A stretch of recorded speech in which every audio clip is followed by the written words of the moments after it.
بسم الله الرحمن الرحيم. الحمد لله والصلاة والسلام على نبينا محمد وعلى آله وصحبه أجمعين. وسوف نتكلم في هذا الدرس عن الطريقة الرابعة من طرق تخريج الحديث، وهي طريقة تعدد الرواة عن الصحابي. فاعلم رحمك الله تعالى أننا نريد في هذه الطريقة سرد طرق الرواة عن الصحابي، فنذكر أولا الحديث ثم نقول وله طرق عنه أو وله طرق عن فلان، إذا كان الطريق من عدة طرق، وإذا كان من طريقين نقول وله طريقان عنه أو وله طريقان عن فلان، ثم نذكر كل طريق لوحده مع ذكر التخريج لكل واحد منهم.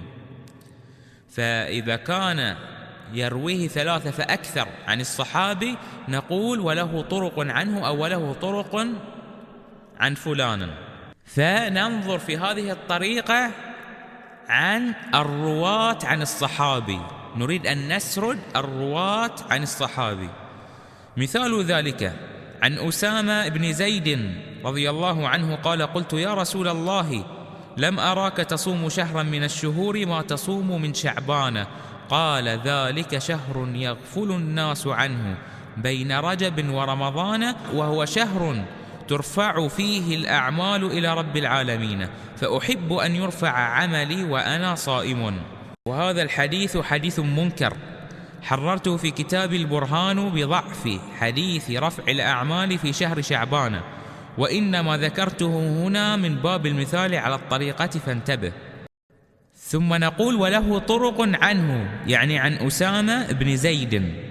أو نقول وله طرق عن أسامة بن زيد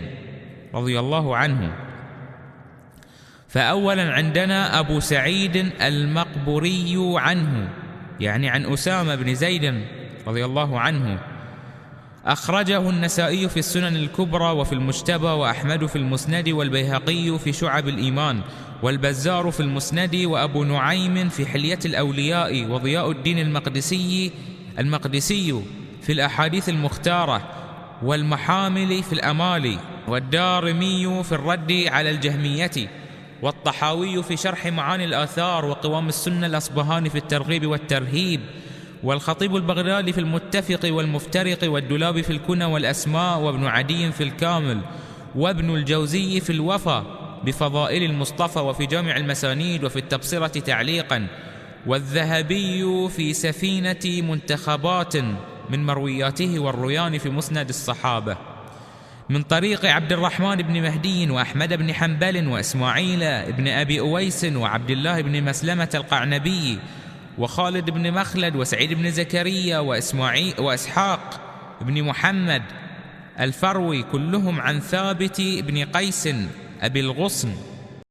وهو شيخ من أهل المدينة، قال: حدثني أبو سعيد المقبوري قال: حدثني أسامة بن زيد رضي الله عنه به مختصرا ومطولا. وممكن هنا أن نقول من عدة طرق عن ثابت بن قيس، ثم نذكر إلى بقية السند. والمراد هنا مختصرا ومطولا أي بالحديث له ألفاظ مختصرة وألفاظ مطولة. ثانيا مولى أسامة بن زيد عنه، يعني عن أسامة بن زيد، أخرجه أبو داود في سننه، والنسائي في السنن الكبرى، وأحمد في المسند، والدارمي في المسند، والطيالسي في المسند، والبيهقي في السنن الكبرى،